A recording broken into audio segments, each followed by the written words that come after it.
3D.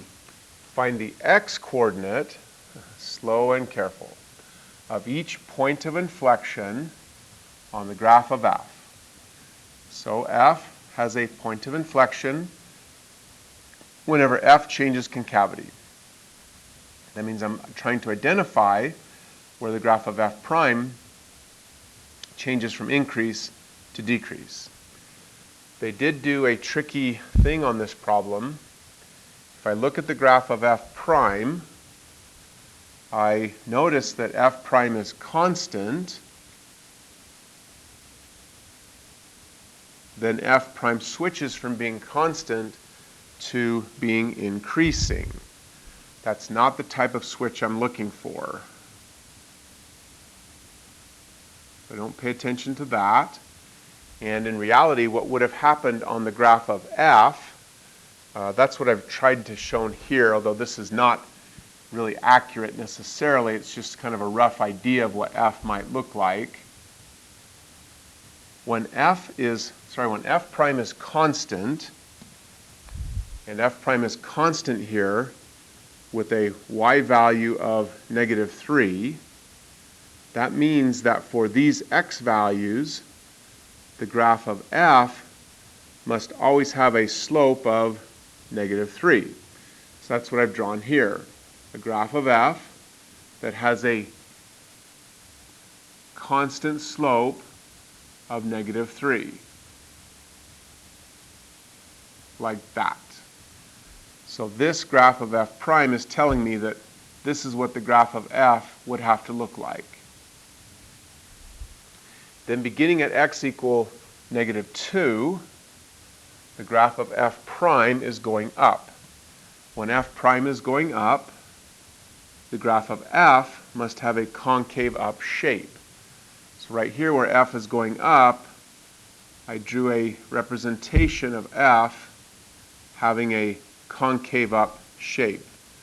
That's probably not exactly what f would look like, but good enough for this example.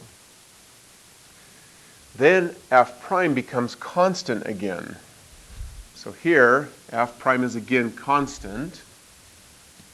So again, we have not observed a switch from f prime increasing to f prime decreasing.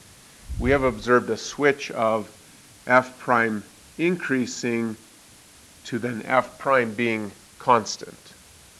Here's f prime being constant. When f prime is constant with a value of 0, that means the graph of f would have to have a slope of 0. That's what you see here, the graph of f with a slope of 0. So the concavity of f hasn't really changed. F started out linear with a slope of -3. F was then concave up for one x coordinate. F is now linear again with a slope of 0 for one x coordinate. Now f prime is back to increasing. So when f prime is increasing, that means f is concave up again. So this little section of f, concave up.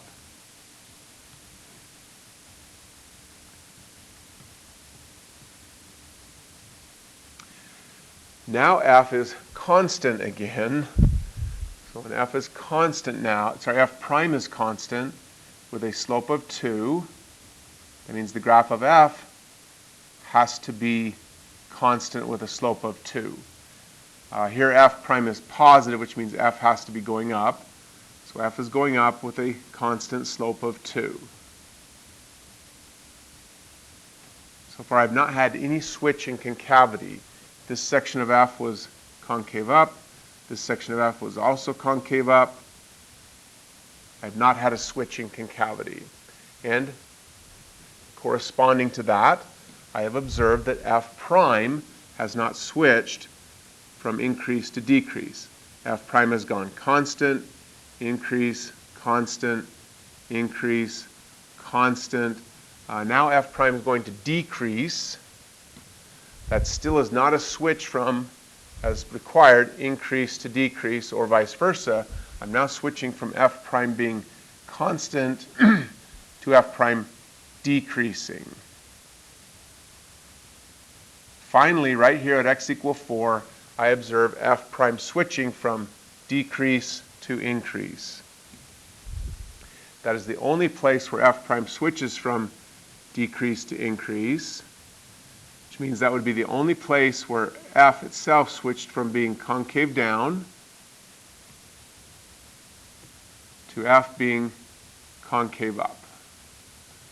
So F has only one point of inflection. Now that occurs at x equal 4. If you identify the point, you get 1 point. If you have the right reason, which is that's the spot where F prime changes from decrease to increase, you get the second point. So 2 total points on part 3D.